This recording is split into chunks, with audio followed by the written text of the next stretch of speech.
Le bruit strident du moteur à vapeur qui s'arrêtait résonnant sur le quai poussiéreux de la gare de Willow Creek, tandis que Savannah Mitchell serrait contre sa poitrine Emma Tyler, sa fille âgée de 6 mois. La chaleur oppressante du Texas en ce mois d'août 1875 lui tapait sur la tête recouverte d'un bonnet, alors qu'elle se tenait seule, dernière passagère sur le quai en bois. « Il ne viendra pas, madame », dit le chef de gare, sans méchanceté, tout en balayant les planches à proximité. Le train est là depuis près d'une heure maintenant. Savannah déglutit péniblement, luttant pour retenir les larmes qui menaçaient de couler. Son fiancé, M. Harold Whitcomb, avait tout organisé par courrier. Son voyage depuis Boston, leur mariage à leur arrivée, une nouvelle vie pour elle et le bébé, qu'elle avait été contrainte de faire passer pour l'enfant orphelin de sa sœur afin d'éviter le scandale. Le télégramme confirmant sa date d'arrivée avait été envoyé 2 semaines auparavant. « Il y a peut-être eu un malentendu », dit-elle d'une voix à peine audible, tandis qu'Emma s'agitait dans ses bras. « Ou un retard quelconque. » L'expression du chef de gare lui confirma ce qu'elle savait déjà au fond de son cœur. Il n'y avait pas de malentendu. Il n'y aurait pas de mariage. Elle avait parcouru 3200 kilomètres avec un bébé né hors mariage pour se retrouver abandonnée dans une ville où elle ne connaissait personne. « Y a-t-il un hôtel dans les environs où je pourrais attendre ?» demanda-t-elle en essayant de garder son dignité. Le Willow Creek est juste en bas, mais il hésita, l'air mal à l'aise. Vous feriez mieux de vous rendre d'abord au bureau du shérif. Monsieur Whitcomb vous a laissé quelque chose hier. Son cœur se serra davantage. Hier, oui. Il a chargé sa charrette et est parti après ça. Il a dit qu'il partait pour la Californie. Savannah sentit ses genoux fléchir, mais elle se stabilisa contre sa malle. Avec Emma qui gémissait de faim et le soleil qui tapait sans pitié, elle se demandait comment sa vie avait pu en arriver à ce moment désespéré. « Madame, voulez-vous que j'aille chercher le shérif pour vous? » Avant qu'elle n'ait pu répondre, le bruit tonitruant des sabots se rapprocha et une grande silhouette à cheval apparut au bord de la plateforme. L'homme mit pied à terre d'un mouvement fluide, ses éperons tintant lorsque ses bottes touchaient dans les planches de bois. La poussière recouvrait son jean usé et les jambières en cuir qui le protégeaient.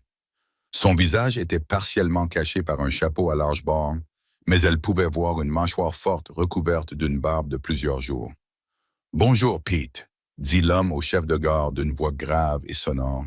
« Des colis pour Double R aujourd'hui? »« Rien aujourd'hui, Quentin, mais nous avons un petit problème. » Pete fit un signe de tête en direction de Savannah. Le cow-boy Quentin tourna son attention vers elle et Savannah sentit l'intensité de son regard tandis qu'il l'évaluait, elle et l'enfant dans ses bras. Ses yeux d'un bleu saisissant contrastaient avec la peau bronzée de son fils. « Madame, dit-il en soulevant son chapeau, vous semblez avoir besoin d'aide. » Emma choisit ce moment pour éclater en sanglots, son petit visage déformé par l'effort. Savannah la berça doucement, essayant de la calmer tout en conservant le peu de sang-froid qui lui restait. « Je vais bien, merci », parvint-elle à dire, bien que le tremblement de sa voix la trahisse. Quentin Ross avait vu beaucoup de choses au cours de ses 30 années d'existence, mais la vue de cette jeune femme seule sur le quai, manifestement abandonnée et essayant désespérément de ne pas s'effondrer, le bouleversa. Sa simple robe de voyage bleue était froissée par le voyage, et des mèches de cheveux auburn s'échappaient de son bonnet, encadrant un visage qui aurait pu être joli s'il n'avait pas été assombri par la détresse. Elle avait perdu toute son assurance. Pete expliqua à voix basse, une commande par correspondance qui a mal tourné. Quentin serra les mâchoires. Il n'avait jamais eu une très bonne opinion de Harold Whitcomb, un homme qui se vantait de sa fortune supposée dans le bétail, mais semblait passer le plus clair de son temps dans les saloons. Pourtant, abandonner une femme et un bébé était vraiment bas, même pour lui. « Le shérif a une lettre pour elle », continua Pete, « mais je pense qu'elle n'annonce rien de bon. » Les pleurs d'Emma redoublèrent et Savannah tentait désespérément de la calmer. « Laissez-moi vous prendre toutes les deux », dit Quentin en s'avançant, les bras tendus. Savannah le regarda, la confusion et la fatigue se lisant clairement dans ses yeux verts. « Le bébé a besoin d'ombre et vous semblez sur le point de vous évanouir, » expliqua-t-il gentiment. « Ma charrette est juste au coin de la rue. Je peux vous emmener au bureau du shérif et nous réglerons tout cela comme il se doit. » Savannah hésita un instant. Elle avait été élevée pour ne jamais accepter l'aide d'un inconnu, mais la réalité de sa situation était cruelle. Elle était seule dans une ville inconnue, avec un nourrisson affamé et en pleurs, sans endroit où aller et apparemment sans fiancé. « Je ne sais même pas votre nom, monsieur, dit-elle avec son accent bostonien qui contrastait avec l'accent western de Quentin. Quentin Ross, madame. Je dirige le ranch WR et environ 8 km de la ville.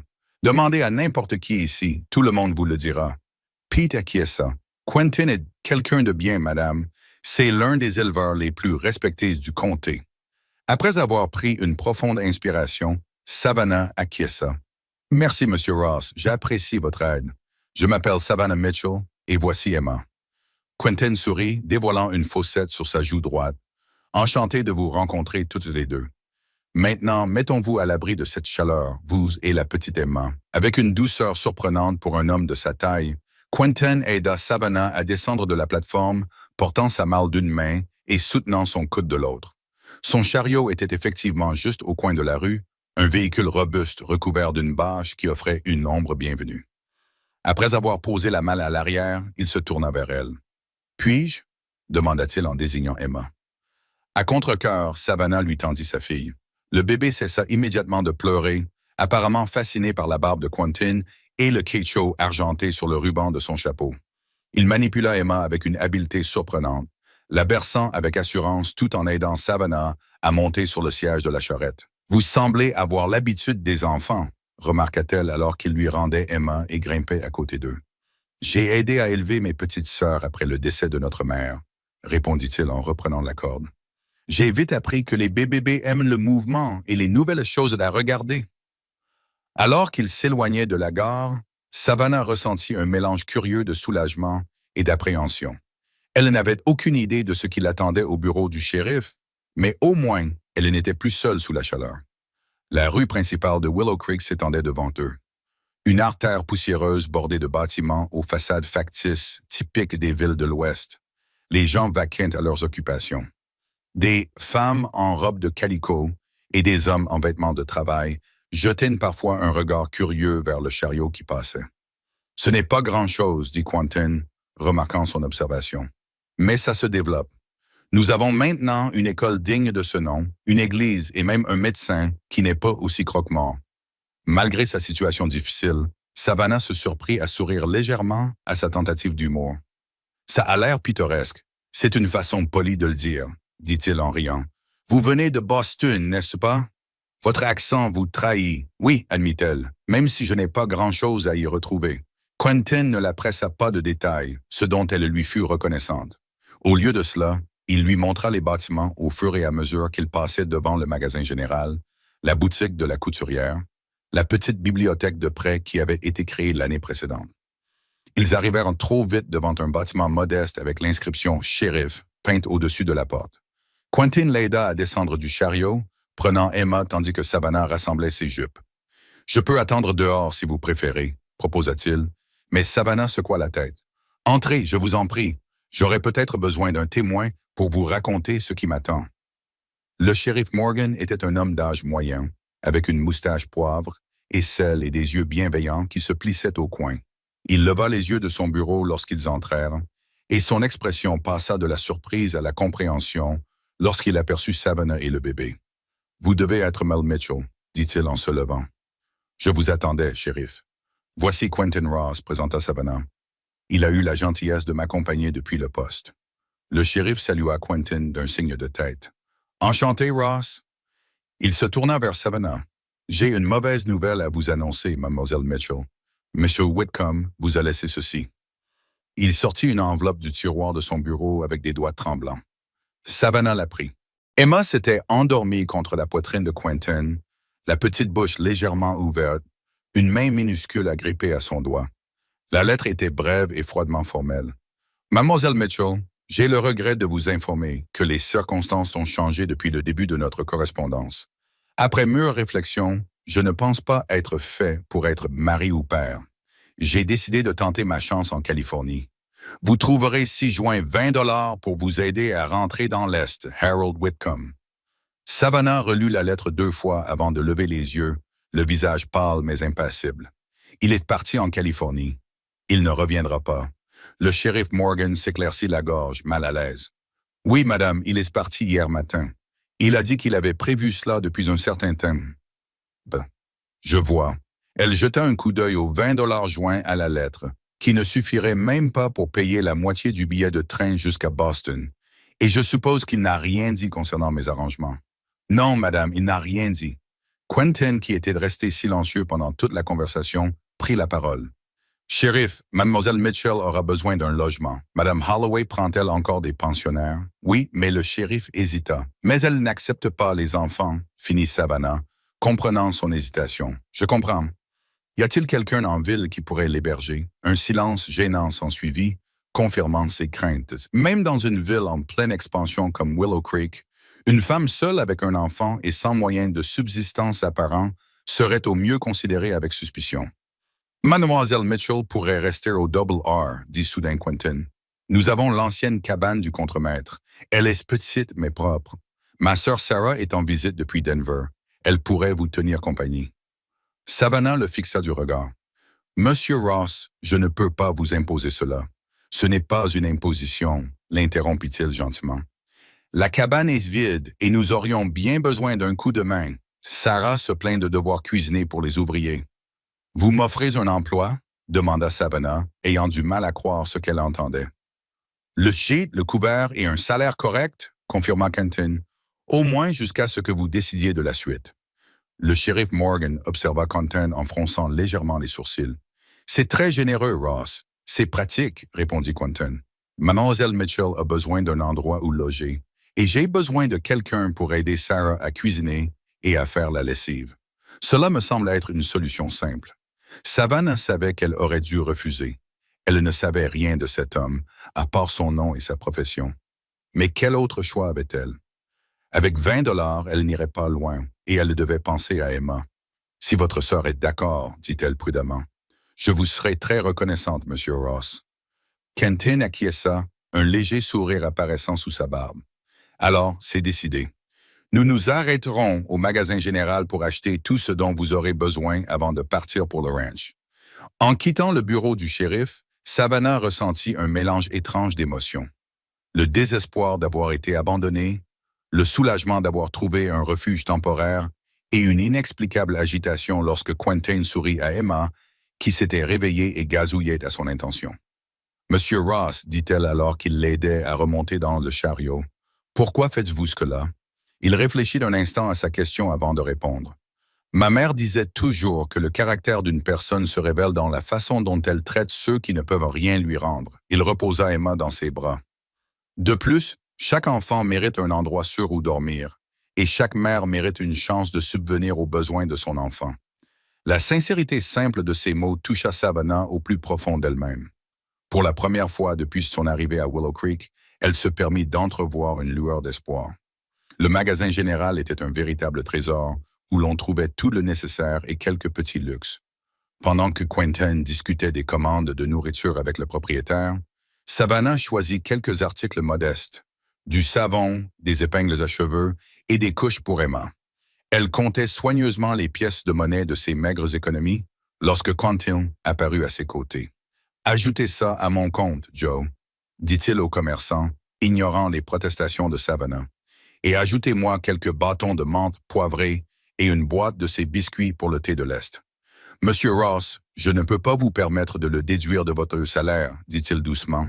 « Vous me rembourserez quand vous le pourrez. » Avant qu'elle puisse protester, la porte du magasin s'ouvrit et une femme élégamment vêtue entra, l'air renfrogné lorsqu'elle aperçut Quentin.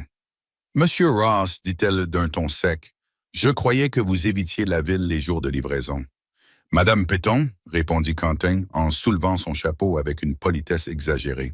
« J'ai fait une exception aujourd'hui. » Il se tourna vers Savannah. « Mademoiselle Mitchell, voici Madame Péton, la femme de notre banquier local. Madame Péton, Mademoiselle Savannah Mitchell, qui vient d'arriver de Boston. » Le regard de Madame Péton se posa avec dédain sur Savannah avant de se fixer sur Emma. Ses sourcils se levèrent brusquement. « En effet, et voici ma fille, » dit Savannah d'un ton ferme, en levant le menton. Elle avait enduré suffisamment de chuchotements et de regards critiques à Boston. Elle n'allait pas se laisser intimider ici. « Je vois. » Le ton de Madame Péton exprimait clairement son désapprobation. Comme c'est intéressant que vous ayez déjà fait la connaissance de Monsieur Ross. Quentin s'avança légèrement. Mademoiselle Mitchell travaillera au double R où elle aidera ma sœur dans les tâches ménagères. Quelle chance pour elle, répondit Madame Péton, en insistant clairement sur le fait qu'elle pensait que c'était plutôt une chance pour Quentin. Eh bien, je ne dois pas vous retenir. Bonne journée. En s'éloignant, Savannah sentit ses joues brûler d'humiliation. Ce n'est peut-être pas la meilleure solution après tout, murmura-t-elle à Quentin. Je ne voudrais pas nuire à ta réputation. L'expression de Quentin se durcit tandis qu'il observait Madame Péton bavarder avec la femme du commerçant. L'opinion de Madame Péton m'importe autant que celle d'un mouche à un taureau, dit-il sans détour. Et tous ceux qui veulent se moquer peuvent se taire. Tu es prête à partir? Sa loyauté envers une femme qu'il venait de rencontrer était déconcertante, mais étrangement réconfortante. Savannah acquiesça et ils terminèrent leurs achats en silence. Le trajet jusqu'au Double Ranch les fit sortir de la ville et traverser des prairies vallonnées parsemées de fleurs sauvages. Au fur et à mesure qu'ils avançaient, le paysage s'ouvrait d'une manière qui coupa le souffle à Savannah. Ayant passé sa vie dans l'étroitesse de Boston, l'immensité de la prairie texane était à la fois terrifiante et exaltante. « C'est magnifique », murmura-t-elle plus pour elle-même que pour Quentin. « On s'y attache », acquiesça-t-il. « La première fois que je l'ai vu, j'ai pensé que c'était l'endroit le plus solitaire au monde. Maintenant, je ne peux pas imaginer vivre ailleurs. Depuis combien de temps vivez-vous ici? » « Je suis arrivé avec mon père juste après la guerre. J'avais 15 ans. Il a créé le ranch avec 20 têtes de bétail, comme dans un rêve. » La voix de Quentin s'adoucit au souvenir. Quand il est décédé il y a 5 ans, nous avions près de 500 têtes. Aujourd'hui, nous en avons environ 1200. C'est impressionnant, dit Savannah avec sincérité. Vous devez être très fier. C'est un travail honnête et gratifiant, répondit-il. Ce n'est pas toujours facile, mais ça en vaut la peine. Ils franchirent une petite colline et le double R s'étendit devant eux. Un ensemble de bâtiments bien entretenus nichés dans une petite vallée. Une maison à 2 étages en bois peinte en blanc trônait au centre, entourée d'une grange, d'un dortoir et de plusieurs petites structures. Au loin, le bétail paissait paisiblement dans les verts pâturages. « Chez nous », annonça simplement Quentin. Alors qu'il s'approchait, une femme sortit de la maison principale, se protégeant les yeux du soleil. C'était manifestement la sœur de Quentin, avec les mêmes yeux bleus saisissants et le même menton déterminé, bien que ses cheveux soient d'un brun plus clair que les mèches sombres de son frère. « Quent est de retour tôt, dit-elle avant de s'arrêter net lorsqu'elle remarqua Savannah et Emma. « Et tu as ramené de la compagnie. Sarah, voici Mademoiselle Savannah Mitchell et sa fille, Emma, » expliqua Quentin en aidant Savannah à descendre de la charrette. Ils ont eu quelques problèmes en ville. Mademoiselle Mitchell, ma sœur, Sarah Ross. L'expression de Sarah passa de la surprise à un accueil chaleureux. « Bonjour à vous, et quelle jolie petite fille. » Elle s'avança pour mieux voir Emma, qui gazouillait joyeusement en réponse à toute cette attention. Quentin expliqua brièvement la situation, tandis que Savannah restait debout, mal à l'aise, ne sachant pas comment elle serait accueillie malgré les assurances de son frère. À son grand soulagement, le visage de Sarah ne reflétait que de la sympathie et une indignation légitime à son égard. « Cet homme horrible, vous laissez ainsi, c'est inadmissible. » Elle se tourna vers son frère. « Bien sûr, ils doivent rester ici. La cabane du contremaître est parfaite. Je l'ai faite aérer la semaine dernière. J'ai également proposé un emploi à Mademoiselle Mitchell, ajouta Quentin. Pour vous aider à cuisiner et à faire le ménage pendant votre séjour, dit Sarah en prenant Savannah par le bras. Oh, Dieu merci! Je suis une cuisinière épouvantable, pour être honnête. Les hommes sont trop polis pour le dire, mais je les ai vus chipper des biscuits supplémentaires au petit déjeuner parce qu'ils savent que le dîner sera horrible. Savez-vous cuisiner, Mademoiselle Mitchell? Appelez-moi Savannah, répondit-elle, réchauffée par l'amabilité de Sarah. Eh oui, je suis assez douée en cuisine. J'ai travaillé comme aide-cuisinière à Boston. Alors vous êtes déjà plus qualifiée que moi. Venez, je vais vous montrer la cabane pendant que Quentin s'occupe de votre malle. La cabane du contremaître était effectivement petite, mais propre et bien rangée. Une pièce centrale contenait une table solide, 2 chaises et un petit canapé. Un coin cuisine compact occupait un coin avec un poêle en fonte et des étagères pour les provisions. Une porte menait à une chambre meublée d'un lit, d'une commode et d'un petit berceau qui semblait avoir été récemment dépoussiéré. Le berceau était à Quentin et moi quand nous étions bébés, expliqua Sarah en suivant le regard de Savannah. J'ai pensé qu'Emma pourrait s'en servir. Il est plus solide qu'il n'en a l'air. Notre père l'a construit pour durer. Les larmes montèrent aux yeux de Savannah devant cette simple gentillesse. Merci, murmura-t-elle. Vous avez toutes les deux été si généreuses avec des étrangers. Sarah lui serra la main. Nous avons tous été des étrangers quelque part, n'est-ce pas? Maintenant, installez-vous et reposez-vous.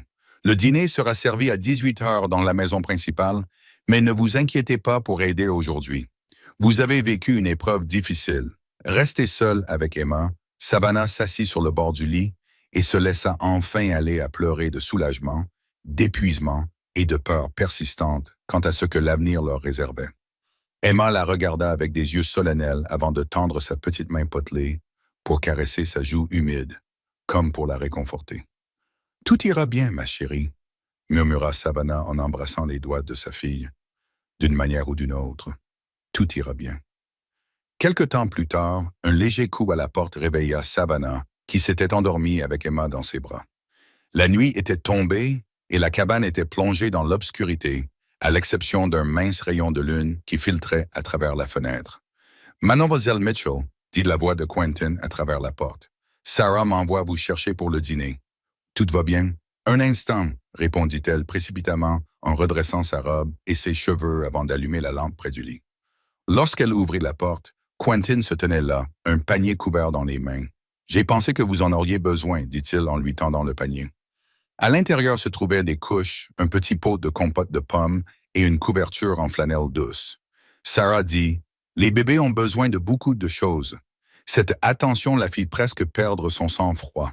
« Merci, c'est très gentil. »« Ce n'est rien, » répondit-il modestement avant de lui indiquer la maison principale, dont les fenêtres brillaient dans l'obscurité.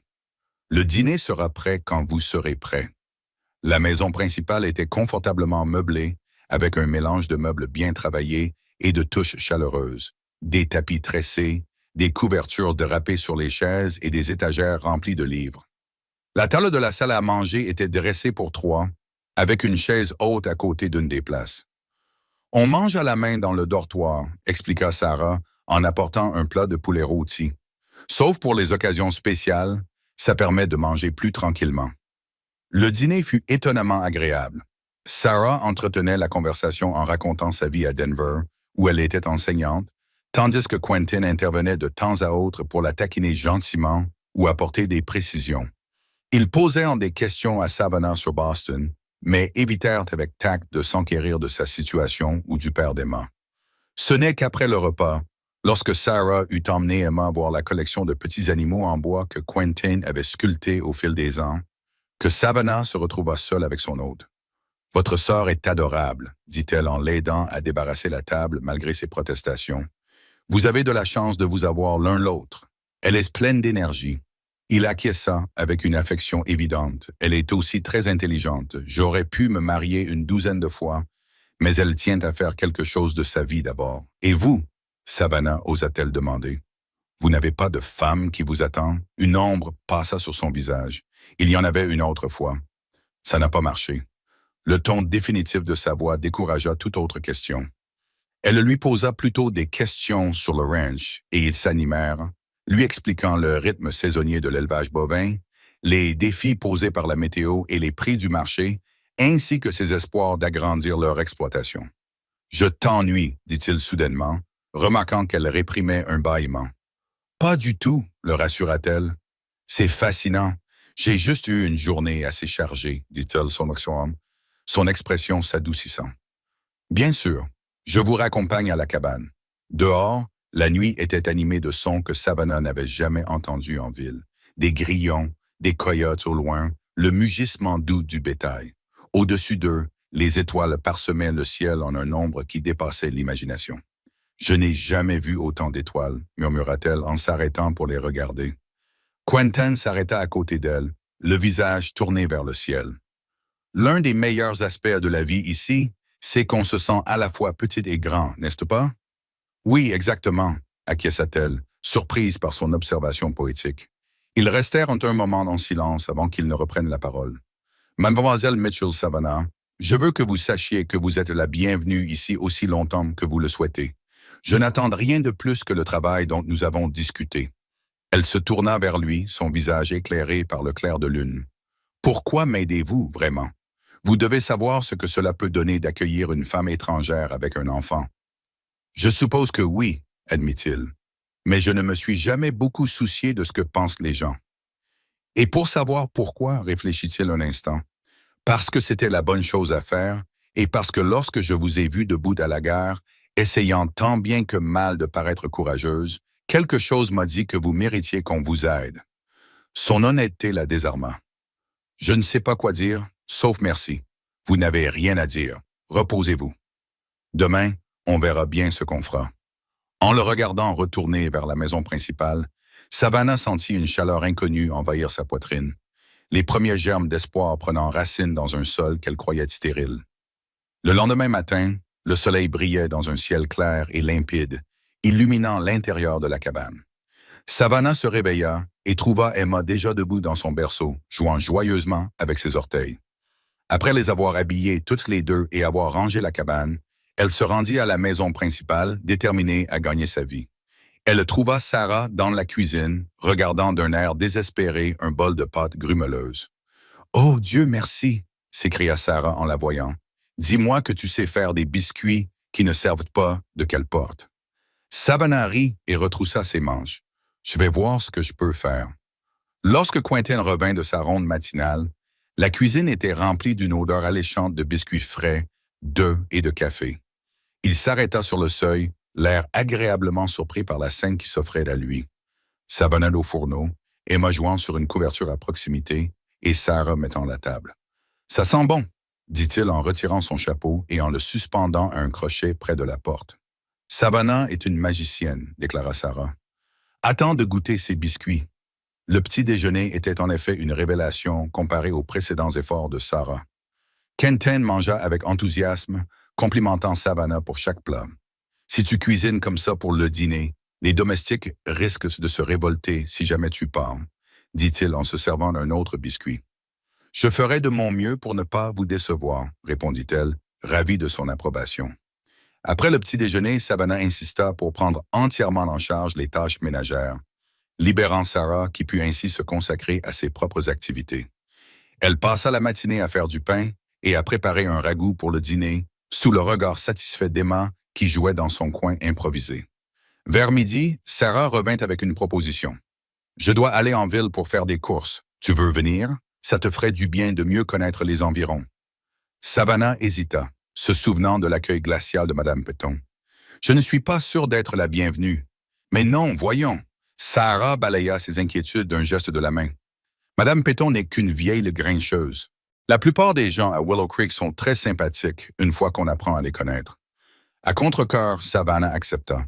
Elle changea Emma pour une robe propre et enfila sa plus belle robe de jour, une modeste robe en coton bleu bordée de blanc qui avait connu des jours meilleurs mais qui était encore présentable.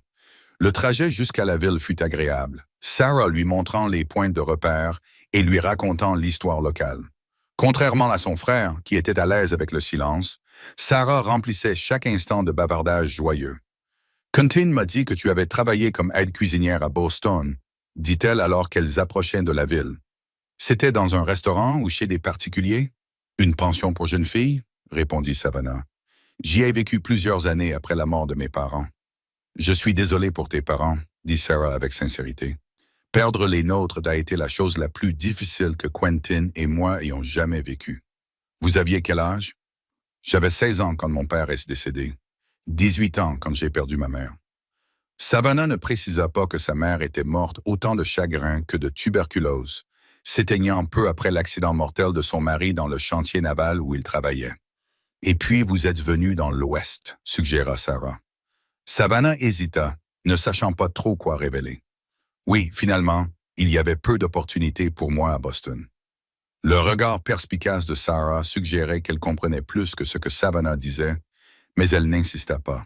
« Eh bien, je suis heureuse que tu aies trouvé le chemin jusqu'à nous, aussi sinueux qu'il ait été. » La ville était animée par l'activité de midi lorsqu'elles arrivèrent. Les salutations amicales de Sarah à tous ceux qu'elle croisait aidèrent en quelque peu à apaiser l'anxiété de Savannah, même si elle remarqua des regards curieux dans leur direction. Leur premier arrêt fut le magasin général, où Sarah la présenta comme il se doit à Joe, le propriétaire, et à sa femme Martha. Au grand soulagement de Savannah, ils se montrèrent cordiaux, surtout après que Sarah eut mentionné ses talents culinaires. Nous en avons tellement marre de la cuisine de célibataires quand nous rendons visite au Double R, confia Martha. Quentin est un excellent éleveur, mais cet homme est incapable de faire bouillir de l'eau. Alors qu'elles parcouraient la ville pour faire leurs courses, Savannah commença à se détendre légèrement. Tout le monde n'était pas aussi accueillant que le commerçant et sa femme, mais la plupart des gens étaient au moins polis. Emma, les yeux écarquillés et souriant à tout le monde, s'avéra être une excellente ambassadrice. Elle quittait le bureau de poste lorsqu'un remue-ménage plus loin dans la rue attira leur attention. Un groupe de cowboys sortait du saloon en riant bruyamment. L'un d'eux aperçut Sarah et lui lança « Mademoiselle Ross, venez prendre un verre avec nous, jolie demoiselle. » Sarah les ignora et prit Savannah par le bras pour la diriger vers leur chariot. Mais les hommes ne se laissèrent pas décourager si facilement. Deux d'entre eux se détachèrent du groupe et leur barrèrent le passage. « Ne soyez pas si froide, dit le plus grand des deux, l'air un peu éméché. On veut juste être sympa. » Son regard se posa sur Savannah et il plissa les yeux en voyant Emma dans les bras de Sarah. « C'est qui votre ami? »« C'est Mademoiselle Mitchell, » répondit Sarah d'un ton froid. « Maintenant, si vous voulez bien nous excuser, messieurs, nous devons y aller. » Mitchell, dit l'homme en fronçant les sourcils. « N'est-ce que pas vous qui avez été abandonné à la gare, la fiancée par correspondance de Whitcomb? » Savannah sentit son visage s'empourprer de honte lorsque plusieurs passants se retournèrent pour regarder. « Cela ne vous regarde pas, Frank Dawson, » rétorqua Sarah. « Maintenant, écartez-vous. » Frank sourit, dévoilant des dents tachées de tabac. « J'ai entendu dire que Whitcomb t'avait jeté un coup d'œil à toi et à ce petit salaud, et qu'il avait décidé que la Californie était une meilleure perspective. » Il se pencha vers elle. « Je ne peux pas lui en vouloir, mais si tu cherches toujours un mari, je pourrais me laisser convaincre. » Ces mots furent coupés par une large main qui l'attrapa par le col et le tira en arrière. Quentin Ross se tenait là, l'air furieux, repoussant Frank loin des femmes. « Excuse-toi, » dit Quentin d'une voix faussement calme. Frank, qui redevint vite sobre à la vue du rancher beaucoup plus imposant, leva les mains. « Allons, Ross, je m'amusais juste un peu. Excuse-toi auprès des dames. »« Ou je te fais goûter le sol, » répéta Quentin, sa posture indiquant clairement qu'il était tout à fait disposé à passer à l'acte. « Désolé, Mademoiselle Ross, Mademoiselle Mitchell, » marmonna Frank, sans paraître particulièrement sincère. « Je ne voulais pas vous offenser. »« Retournez au saloon, » ordonna Quentin. « Et si j'apprends que tu as encore manqué de respect à l'une de ces dames, tu auras bien plus à craindre qu'une mâchoire douloureuse. » Alors que Frank et son compagnon s'éloignaient, Quentin se tourna vers Savannah et Sarah. « Vous allez bien? »« Nous allons bien, » assura Sarah. « Mais tu as encore une fois choisi le moment idéal. » Quentin fixait Savannah, qui tremblait légèrement. « Savannah, je vais bien, » parvint-elle à dire d'une voix tremblante, juste effrayée. Son expression s'adoucit. « Laissez-moi vous raccompagner au ranch. J'ai terminé ici. » Alors qu'ils marchaient vers les chariots, Savannah était très consciente des pas qui les suivaient. La nouvelle de sa situation s'était clairement répandue dans la petite ville. Elle se demanda si venir à Willow Creek avec Quentin et Sarah n'avait pas été une erreur après tout. « Ne les laisse pas t'atteindre, » dit Quentin doucement, comme s'il lisait dans ses pensées. Les petites villes vivent des ragots, mais ceux-ci s'éteignent rapidement quand ils n'ont rien pour les alimenter. « Et s'il y a quelque chose, » demanda-t-elle tout aussi doucement. Il baissa les yeux vers elle, le regard bleu fixe. « Alors tu l'affrontes la tête haute, en sachant que ta vraie valeur ne se mesure pas au ragot. » Quelque chose dans ces mots, ou peut-être la conviction qui les sous-tendait, la rassura. Elle acquiesça et redressa les épaules tandis qu'ils continuaient à descendre la rue. Le trajet de retour vers le Double R fut morose. Emma, sentant la tension, s'agita dans les bras de Savannah jusqu'à ce que Sarah suggère de la mettre à l'arrière de la charrette où elle pourrait s'allonger plus confortablement. Une fois le bébé installé, Sarah grimpa à côté d'elle, laissant Savannah monter avec Quentin. Ils roulèrent en silence pendant un moment avant que Quentin ne prenne la parole. « Je suis désolé pour ce qui s'est passé en ville. Frank Dawson est un fauteur de troubles quand il a bu. Ce n'était pas ta faute, répondit Savannah en gardant les yeux fixés sur la route. Et il n'avait pas tout à fait tort, n'est-ce pas? On m'a abandonné à la gare. Je suis célibataire et j'ai un enfant, dit Quentin en serrant les mains sur le volant.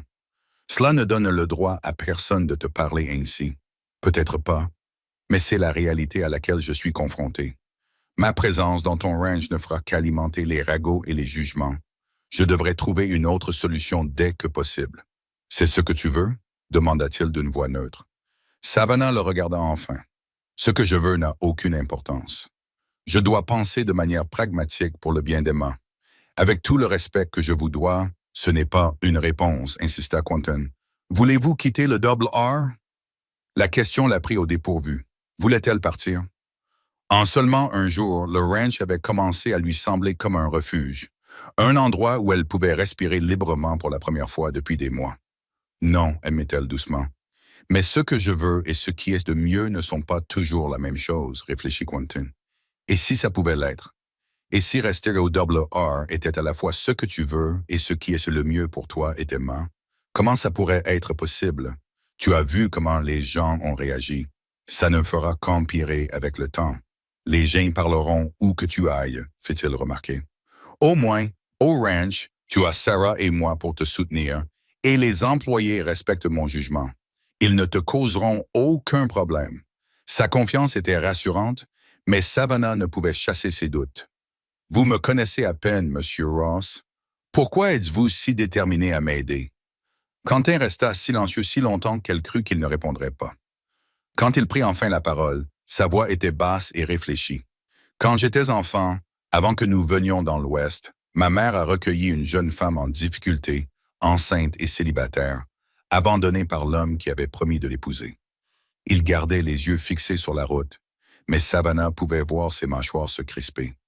La ville s'est retournée contre ma mère, l'a traitée de tous les noms, mais elle est restée ferme. Elle disait que refuser d'aider quelqu'un dans le besoin était un péché bien plus grand que de lui venir en aide, peu importe ce que les autres pensaient. Qu'est-il arrivé à cette femme? Demanda Savannah doucement. Elle est restée avec nous jusqu'à la naissance de son bébé, puis elle est partie vivre chez des parents dans l'Ouest. Elle a écrit à ma mère pendant des années. Il jeta un bref coup d'œil à Savannah. J'étais trop jeune pour comprendre tout cela à l'époque, mais je n'ai jamais oublié comment ma mère avait tenu tête à toute une ville pour défendre ce qu'elle croyait être juste. Cette histoire toucha profondément Savannah. Votre mère semble avoir été une femme remarquable. Elle l'était, répondit-il simplement. Alors, quand je vous ai vu debout à la gare, tenant Emma dans vos bras et essayant tant bien que mal de rester courageux, j'ai entendu la voix de ma mère me dire quoi faire. Savannah sentit les larmes lui monter aux yeux. Merci de m'avoir confié cela et pour tout le reste. Quentin acquiesça, semblant légèrement gêné par sa propre franchise. Tout ce que je veux dire, c'est ne prendre pas de décision hâtive à cause de Frank Dawson et de ses semblables. Donne une chance au Double R. Donne-toi une chance. Alors que le ranch apparaissait à l'horizon, Savannah se surprit à acquiescer. D'accord, je resterai, au moins pour l'instant. Le sourire qui illumina le visage de Quentin à ces mots fit naître en elle une sensation chaleureuse et inconnue, quelque chose qui ressemblait dangereusement à de l'espoir. Les semaines suivantes, une routine s'installa, apportant un réconfort inattendu à Savannah. Elle se levait tôt chaque matin pour préparer le petit déjeuner de Quentin et des ouvriers du ranch, puis passait ses journées à s'occuper de la maison avec Sarah. Emma s'épanouissait au grand air et sous cette attention constante, devenant chaque jour plus potelée et plus alerte. Savannah découvrit qu'elle avait un talent pour la cuisine du ranch, adaptant ses recettes de pension de famille à des repas copieux qui satisfaisaient les cow-boys affamés.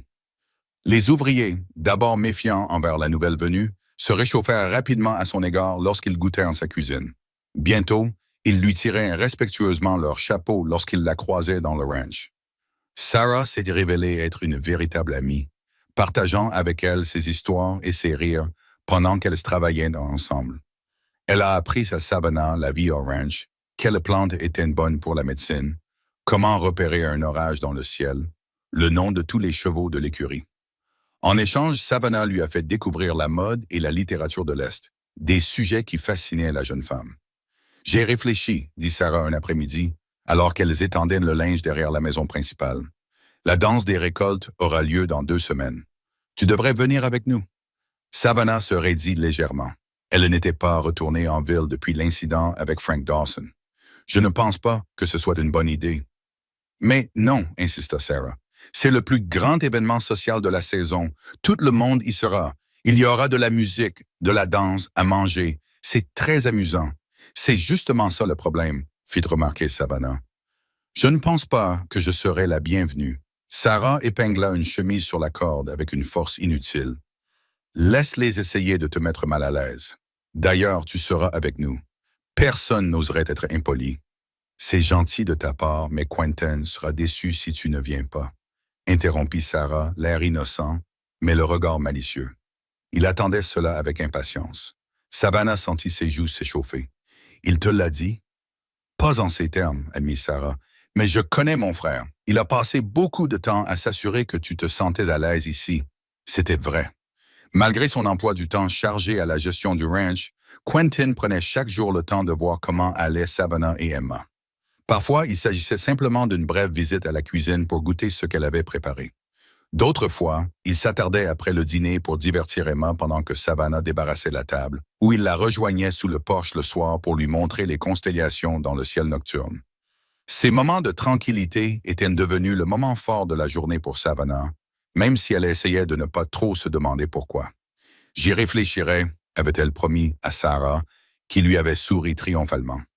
Plus tard dans la soirée, alors que Savannah était assise sous le porche de sa cabane, regardant le soleil peindre le ciel de nuances orange et rose, le bruit de pas qui approchait la fit lever les yeux. Quentin apparut, tenant un petit objet en bois dans ses mains. « Bonsoir », la salua-t-il. « Je peux me joindre à toi? »« Bien sûr », répondit-elle en lui indiquant la chaise vide à côté d'elle. Emma venait de s'endormir.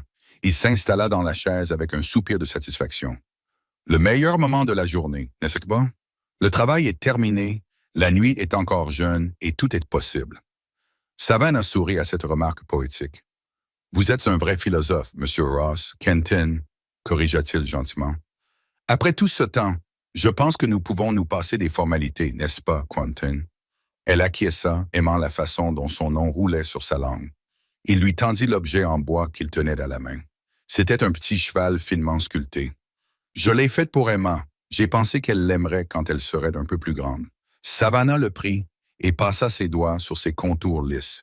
Le travail était impressionnant. Chaque détail était rendu avec amour. C'est magnifique, merci. Ce n'est rien, dit-il modestement. Ça m'occupe les mains le soir. Sarah a parlé de la danse des moissons, dit Savannah après un silence confortable. Elle semble déterminée à ce que j'y aille. Quentin rit. Sarah pourrait convaincre un poisson de grimper à un arbre si elle s'y mettait. Mais elle a raison. La danse est un événement important. Il y a de la bonne nourriture, de la bonne musique. Tout le comté s'y rend. Et tu penses que je devrais y aller? Demanda-t-elle en observant son profil dans la lumière déclinante. Il se tourna vers elle, l'air sérieux. Je pense que tu devrais faire ce qui te fait plaisir, mais oui, j'aimerais beaucoup que tu viennes. La sincérité de sa réponse la réchauffa plus que n'importe quel compliment élaboré. Alors j'irai, décida-t-elle. Même si je n'ai rien à me mettre, Sarah y a déjà pensé, admit-il avec un sourire. Elle prévoit d'aller en ville demain pour rendre visite à la couturière. Elle dit qu'il est grand temps que tu aies quelque chose de nouveau. Savannah secoua la tête, à la fois touchée et exaspérée par leur générosité. Je ne peux pas continuer à accepter votre charité. Ce n'est pas de la charité, l'interrompit-il fermement. Vous avez largement mérité votre place ici. Les domestiques disent qu'ils n'ont jamais aussi bien mangé, et Sarah prétend que vous l'avez sauvé du déshonneur domestique. Considérez cela comme une prime pour service exceptionnel. Son ton taquin la fit sourire malgré ses réserves. On ne peut pas discuter avec Quentin Ross. On me l'a déjà dit, admit-il joyeusement. D'habitude, c'est Sarah qui me le dit, et d'habitude, c'est juste avant qu'elle ne gagne la dispute. Leurs rires se mêlèrent dans l'air crépusculaire, créant un moment d'harmonie parfaite que Savannah aurait voulu voir durer éternellement. Le lendemain, Sarah traîna pratiquement Savannah en ville, Emma à la traîne, pour aller rendre visite à Madame Caldwell, la couturière. La couturière, une femme corpulente et sympathique d'une 50aine d'années, les accueillit chaleureusement. « Mademoiselle Ross, Toujours un plaisir, et vous devez être Mademoiselle Mitchell et la petite Emma dont j'ai tant entendu parler. Savannah se crispa, se demandant ce que la femme avait entendu exactement, mais le sourire de Madame Caldwell semblait sincère. Sarah m'a dit que vous aviez besoin d'une nouvelle robe pour le bal des moissons, poursuivit Madame Caldwell en sortant déjà des livres de patron. Quelque chose de spécial, je pense. Rien de trop élaboré, protesta Savannah. Quelque chose de modeste et de pratique. Modeste, oui, pratique peut-être, mais surtout spécial, insista Sarah. C'est votre première soirée à Willow Creek. Vous devez faire bonne impression. Pendant 1 heure, elles passèrent en revue les patrons et les échantillons de tissu. Finalement, elles se mirent d'accord sur un modèle, une robe en coton vert foncé avec des passepoils noirs et une modeste traîne. La couleur, déclara Madame Caldwell, irait parfaitement avec les cheveux auburn et le teint clair de Savannah. Je peux la terminer pour jeudi prochain, promit la couturière en prenant les mesures de Savannah, juste à temps pour le bal de samedi. En quittant la boutique, Savannah ressentait un mélange d'excitation et d'appréhension. Cela faisait si longtemps qu'elle n'avait pas assisté à une soirée et encore plus longtemps qu'elle n'avait pas attendu une occasion avec autant d'impatience. « Tu vas être magnifique », prédit Sarah alors qu'elle regagnait la calèche. « Quentin ne pourra pas te quitter des yeux. » « Sarah », protesta Savannah en jetant un coup d'œil autour d'elle pour s'assurer que personne n'avait entendu. « Ne dis pas ça. » Sarah prit d'un air sérieux. « Pourquoi pas? C'est vrai. Mon frère t'admire beaucoup, Savannah. Tu l'as sûrement remarqué. » Bien sûr qu'elle l'avait remarqué. La façon dont son regard s'attardait sur elle quand il pensait qu'elle ne le voyait pas, les petites attentions qu'il lui témoignait chaque jour, la douceur avec laquelle il s'occupait d'Emma, comme si l'enfant était précieuse à ses yeux. « Même si c'était vrai, dit Savannah avec prudence, tu sais bien que cela ne pourrait jamais marcher. » « À cause d'Emma, devina Sarah. Quentin s'en fiche. Il n'est pas comme les autres hommes. Ce n'est pas seulement Emma, émit Savannah en baissant la voix. Il y a autre chose que je ne t'ai pas dit. » L'expression de Sarah s'adoucit. « Quoi que ce soit, Savannah, cela n'aura aucune importance pour lui. Pas s'il tient à toi. » « Tu ne peux pas le savoir, dit Savannah, la gorge serrée par l'émotion. « Je connais mon frère, répondit Sarah simplement. Mieux que personne. Fais-moi confiance. » Le jour de la danse des moissons arriva par un temps parfait de début d'automne, frais et clair, avec juste assez de vent pour faire bruisser les feuilles qui changeaient de couleur. Tout le ranch bourdonnait d'impatience. Les ouvriers terminèrent leurs tâches tôt pour avoir le temps de se laver et d'enfiler leurs plus beaux vêtements. Dans sa cabane, Savannah se tenait devant le petit miroir, se reconnaissant à peine. La robe verte lui allait à merveille, soulignant sa taille fine et mettant en valeur ses cheveux, qu'elle avait coiffés de manière simple mais élégante sur le dessus de sa tête. Cela faisait si longtemps qu'elle ne s'était pas habillée pour une occasion spéciale que la femme dans le miroir lui semblait être une étrangère, quelqu'un de son ancienne vie à Boston, avant que tout ne change. Un coup à la porte l'attira de sa rêverie. « Entrez, dit-elle, s'attendant à voir Sarah. Mais c'est Quentin qui apparut dans l'embrasure, vêtu d'un costume noir impeccable qui le transformait de rancher rustique en gentleman raffiné. Il s'arrêta net lorsqu'il la vit, l'air stupéfait et admiratif. « Savannah, dit-il doucement, tu es magnifique. » Elle sentit ses joues s'empourprer. « Merci, tu es très beau toi aussi. » Ils restèrent un moment debout, se regardant simplement, jusqu'à ce que les cris d'Emma dans son berceau rompent le charme. « Je suis venu voir si tu étais prête, dit Quentin en s'éclaircissant la gorge. Les chariots sont prêts. Presque, répondit-elle en se retournant pour sortir Emma de son berceau. Le bébé était vêtu d'une nouvelle robe blanche avec un petit ruban vert assorti à la robe de Savannah. Je dois juste rassembler les affaires d'Emma. Madame Torres a accepté de garder Emma ce soir, l'informa Quentin, faisant référence à la femme du cuisinier qui vivait dans une petite maison près du dortoir. Elle a des petits-enfants de l'âge d'Emma et elle a beaucoup d'expérience. Savannah hésita. Elle n'avait jamais été séparée d'Emma auparavant. Je ne suis pas sûr. Ce n'est que pour quelques heures, la rassura Quentin. Et le bal n'est pas un endroit pour un bébé qui fait trop de bruit. Il y a trop de monde. Madame Torres s'occupera bien d'elle. Je te le promets. Après un moment de réflexion, Savannah acquiesça. Tu as raison. Bien sûr, c'est juste difficile de la laisser. Je comprends, dit-il gentiment. Nous pouvons prendre de ses nouvelles pendant la soirée si tu veux. Sa gentillesse la toucha profondément. Merci. Après avoir confié Emma à Dame Torres, qui roucoulait en espagnol et les renvoyait en leur assurant que tout irait bien, ils rejoignirent Sarah dans la voiture qui les attendait. Le trajet jusqu'à la ville fut ponctué par les commentaires enthousiastes de Sarah sur les personnes qui seraient présentées au bal et les jeunes hommes de la ville qui, elle l'espérait, l'inviteraient à danser. La mairie avait été transformée pour l'occasion. Des lanternes suspendues aux poutres projetaient une lumière chaude dans la pièce. Des tables chargées de nourriture étaient alignées contre un mur, tandis qu'un petit orchestre s'installait dans un coin. La salle se remplissait déjà de gens vêtus de leurs plus beaux habits, et un brouhaha de conversation et de rire emplissait l'air. Savannah sentit une vague de panique l'envahir lorsqu'ils entrèrent. Ce qui lui avait semblé une bonne idée au ranch lui apparaissait désormais comme une terrible erreur. Les conversations s'interrompirent lorsque les gens remarquèrent leur arrivée, et elle sentit des regards curieux suivre ses mouvements. « Ignore-les », murmura Quentin, sa main chaude et ferme posée sur le creux de son dos. « Ils trouveront bien autre chose à dire. » Il la guida à travers la foule jusqu'à une table où ils purent déposer leur contribution au festin. Les tartes aux pommes de Savannah, qui étaient déjà légendaires parmi les employés du ranch. Plusieurs personnes s'arrêtèrent pour les saluer, la plupart avec une chaleur sincère, même si quelques-unes jetaient des regards interrogateurs entre Quentin et Savannah. Sarah fut rapidement emportée par un groupe de jeunes femmes de son âge, laissant Savannah et Quentin debout, quelque peu mal à l'aise, près de la table des rafraîchissements. « Voulez-vous un peu de punch ?» lui proposa-t-il. « Oui, merci », répondit-elle, reconnaissante de ce répit momentané alors qu'il s'éloignait. « Tiens, mais c'est mademoiselle Mitchell. » Savannah se retourna et vit Madame Piton s'approcher, resplendissante dans une robe bordeaux qui criait la mode orientale. La femme du banquier était accompagnée d'un homme grand et distingué que Savannah supposa être M. Piton. « Bonsoir, Madame Piton », salua Savannah poliment. « Je dois dire que je suis surprise de vous voir ici, » dit Madame Piton sans sourire. « Ce genre d'événement est généralement réservé aux membres éminents de la communauté. »« Mademoiselle Mitchell est ici en tant qu'invitée, » dit Quentin en revenant avec 2 tasses de punch et en en tendant une à Savannah. « Bonsoir, Richard », ajouta-t-il à l'intention de M. Piton, qui lui répondit par un signe de tête. « Oui, nous avons tout entendu au sujet de votre arrangement, » dit M. Piton, son ton rendant le mot scandaleux.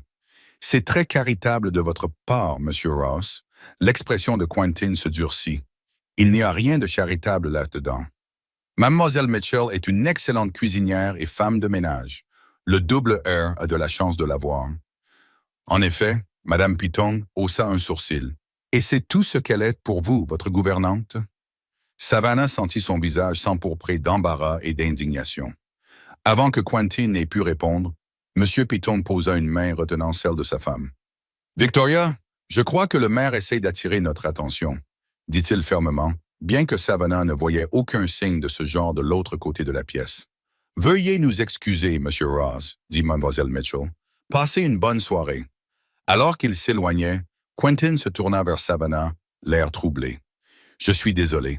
Madame Piton a toujours eu la langue bien pendue. »« Ce n'est pas votre faute, » le rassura Savannah, bien que ses mains tremblaient légèrement autour de sa tasse. « Peut-être que venir ici ce soir était une erreur après tout. »« Ne la laissez pas gagner, » dit Quentin d'une voix basse et intense. « C'est ce qu'elle le veut, vous faire partir, vous faire sentir indésirable. Ne lui donnez pas cette satisfaction. » La férocité de sa défense la rassura. « Tu as raison, » acquiesça-t-elle en redressant les épaules. « Je ne le ferai pas. » Son sourire approbateur la réchauffa de l'intérieur. « Bien, je crois qu'ils vont commencer à danser. Me feriez-vous l'honneur, Mel Mitchell? » Il lui tendit la main, et après un moment d'hésitation, elle y glissa la sienne. « Je serais ravi, Monsieur Ross. » L'orchestre entama un air entraînant, et Quentin l'entraîna sur la piste de danse. Savannah avait appris les bases de la danse lors de son bref séjour dans la société bostonienne, avant que la mort de son père ne mette fin à ses frivolités. Elle fut agréablement surprise de découvrir que Quentin était un danseur accompli qui la guidait avec assurance à travers les pas. « Vous dansez très bien », commenta-t-elle alors qu'il tournait sur la piste. « Ma mère a insisté », répondit-il avec un sourire. Elle disait qu'aucun fils à elle ne piétinerait la piste de danse comme un buffle blessé. Cette image la fit rire, attirant les regards curieux des danseurs voisins. Je ne peux pas imaginer que vous ayez jamais été maladroit. Vous ne m'avez pas vu à 14 ans, avec mes bras et mes jambes qui partaient dans tous les sens et aucune idée de quoi faire. Sa main était chaude et ferme autour de sa taille, tandis qu'il la guidait dans une pirouette. Vous êtes très gracieuse vous-même, merci, même si cela fait des années que je n'ai pas dansé. Tu ne dirais pas, lui assura-t-il, les yeux bleus remplis d'admiration. Au fur et à mesure que la soirée avançait, Savannah commença à se détendre et à s'amuser. Tout le monde n'était pas aussi accueillant qu'elle l'aurait espéré, mais beaucoup de gens étaient sympathiques, lui posaient des questions sur sa vie au double R et la complimentaient sur ses tartes. Kenton resta attentif tout au long de la soirée, ne s'éloignant jamais d'elle, sauf lorsque Sarah l'entraîna pour une danse entre frères et sœurs. Pendant l'une de ces pauses, Savannah fut abordée par le shérif Morgan, qui lui fit un signe de tête en soulevant son chapeau. « Bonsoir, Mel Mitchell. Vous avez bonne mine. La vie au ranch semble vous réussir. Merci, shérif, c'est vrai. » Il jeta un coup d'œil autour de lui pour s'assurer que personne ne pouvait les entendre avant de poursuivre à voix basse. « Je pensais que cela vous intéresserait de savoir que j'ai reçu des nouvelles de Californie la semaine dernière. Il semblerait que M. Whitcomb ait eu des démêlés avec la justice là-bas. Il aurait tenté d'escroquer des mineurs dans une affaire immobilière frauduleuse. » Savannah ne savait pas trop comment réagir. « Je suis désolé d'apprendre cela, » finit-elle par dire. Le shérif haussa les épaules. « J'ai pensé que cela pourrait vous intéresser. Vu la tournure des événements, vous avez peut-être échappé au pire. » Alors qu'il s'éloignait, Savannah repensa à ses paroles. Sa vie aurait-elle été meilleure si Harold Whitcomb l'avait retrouvée à la gare comme promis? Elle aurait eu la sécurité du mariage, certes, mais à quel prix? Un mari qui la considérait, elle et Emma, comme un fardeau, qui aurait peut-être continué ses agissements malhonnêtes, qui était peut-être même en ce moment dans une prison californienne. Son regard se posa sur Kenton, qui riait à une remarque de Sarah alors qu'ils terminaient leur danse. Non, décida-t-elle, les choses s'étaient déroulées exactement comme elles devaient se dérouler. Lorsque Quentin revint à ses côtés, il avait le visage rouge d'avoir dansé et les yeux brillants de joie. « Tu passes un bon moment ?» demanda-t-il. « Oui, répondit-elle sincèrement. Mieux que je ne l'aurais cru. Tu veux sortir prendre l'air? Il commence à faire assez chaud ici. L'air nocturne était frais et vivifiant près l'étouffement de la salle bondée. Ils marchèrent un peu dans la rue principale, qui était calme à l'exception des sons étouffés de la musique et des rires provenant du bal. « Je voulais m'excuser encore une fois pour Madame Petton, » dit Quentin, tandis qu'il flânait. Son insinuation était tout à fait déplacée, mais pas entièrement infondée, n'est-ce pas? Demanda Savannah à voix basse en s'arrêtant sous un grand chêne à la lisière de la ville. Les gens parlent, Quentin. Ils voient une femme seule vivant sur ta propriété, travaillant dans ta maison. Ils tirent des conclusions. Il se tourna vers elle, l'air grave au clair de lune. « Laisse-les parler. Je connais la vérité, et toi aussi. »« Et quelle est la vérité? » demanda-t-elle, le cœur battant plus fort. Kenton s'approcha d'elle, suffisamment pour qu'elle puisse voir le bleu foncé de ses yeux. « La vérité, c'est que je ne t'ai pas offert une place au double R par charité ou pour d'autres motifs inappropriés. Je l'ai fait parce que c'était la bonne chose à faire. » Il fit une pause, puis ajouta plus doucement. « Et parce que dès l'instant où je t'ai vue à la gare, essayant si fort d'être courageuse pour Emma, je n'ai pas supporté l'idée que tu affrontes le monde toute seule. » Savannah eut le souffle coupé. « Quentin, laisse-moi finir, dit-il doucement. Je sais que tu as des secrets, Savannah. Des choses de ton passé que tu n'es pas prête à partager. Ce n'est pas grave. Nous avons tous des chapitres de notre vie que nous préférons garder fermés. » Il lui prit la main, sa main chaude et ferme. « Mais je veux que tu saches que rien de ce que tu pourrais me dire ne changerait mes sentiments pour toi. »« Et quels sont tes sentiments? » murmura-t-elle, osant à peine espérer. « Comme si j'avais attendu toute ma vie pour te trouver, » répondit-il simplement. « Comme si tout ce qui s'était passé, ton arrivée dans l'Ouest, l'abandon de Whitcomb, tout cela avait été destiné à te mener au double R vers moi. » Les larmes montèrent aux yeux de Savannah. « Tu ne peux pas savoir ce que tu dis. Si tu savais tout, alors dis-moi, » insista-t-il. « Quoi que ce soit, Savannah, nous pouvons y faire face ensemble. » Elle prit une profonde inspiration tremblante. Il était temps de dire la vérité, aussi douloureuse soit-elle. « Emma n'est pas ma nièce, » commença-t-elle d'une voix tremblante. « C'est ma fille. » L'expression de Quentin ne changea pas. Je sais, dit-il doucement. Savannah le regarda avec stupéfaction. Tu le sais, acquiesça-t-il. Je m'en doutais depuis le début. La façon dont tu la regardes, dont tu prends soin d'elle, c'est l'amour d'une mère, pas d'une tante. Et tu n'as jamais rien dit. Ce n'était pas à moi de remettre en question ton histoire, répondit-il. Je pensais que tu avais tes raisons pour me mentir. Encouragé par son acceptation, Savannah poursuivit. Son père était le fils de l'employeur de ma mère. Il m'a courtisé après la mort de ma mère, alors que je travaillais comme domestique dans leur maison. Elle déglutit péniblement, les souvenirs encore douloureux. Il m'avait promis le mariage, mais quand je lui ai dit que j'étais enceinte, il a tout nié. Ses parents m'ont renvoyé sans référence. Quentin serra sa main, mais resta silencieux, la laissant parler. La pension m'a recueilli et m'a permis de travailler dans la cuisine où personne ne me voyait. Après la naissance d'Emma, ils m'ont aidé à trouver une place comme épouse pour un homme qui cherchait une femme par correspondance. Monsieur Whitcomb semblait gentil dans ses lettres. Il disait que cela ne le dérangeait pas que j'amène ma nièce orpheline. Cela semblait être une chance de commencer une nouvelle vie, un nouveau départ. Et puis il t'a abandonné aussi. Quentin termina à sa place, la voix serrée par la colère qu'il ressentait pour elle. Savannah acquiesça. Maintenant, tu comprends pourquoi je ne peux pas. Pourquoi nous ne pouvons pas. Elle ne parvint pas à terminer sa phrase. Non, je ne comprends pas, dit Quentin, le regard intense. Ce que je comprends, c'est que vous avez connu plus d'épreuves dans votre jeune vie que la plupart des gens n'en connaîtront jamais, et vous les avez surmontées avec grâce et courage. Ce que je comprends, c'est qu'Emma est l'enfant d'un homme qui ne vous méritait pas. Mais c'est aussi votre fille, et cela la rend précieuse au-delà des mots. Il lâcha sa main pour prendre son visage entre ses paumes. Ce que je comprends, Savannah Mitchell, c'est que je suis en train de tomber amoureux de vous deux. Ces mots qu'elle ne s'attendait pas à entendre de la bouche de quiconque, encore moins de cet homme bon et honorable, brisèrent ses dernières défenses. Des larmes coulèrent sur ses joues, tandis qu'elle murmurait « Je ne vous mérite pas.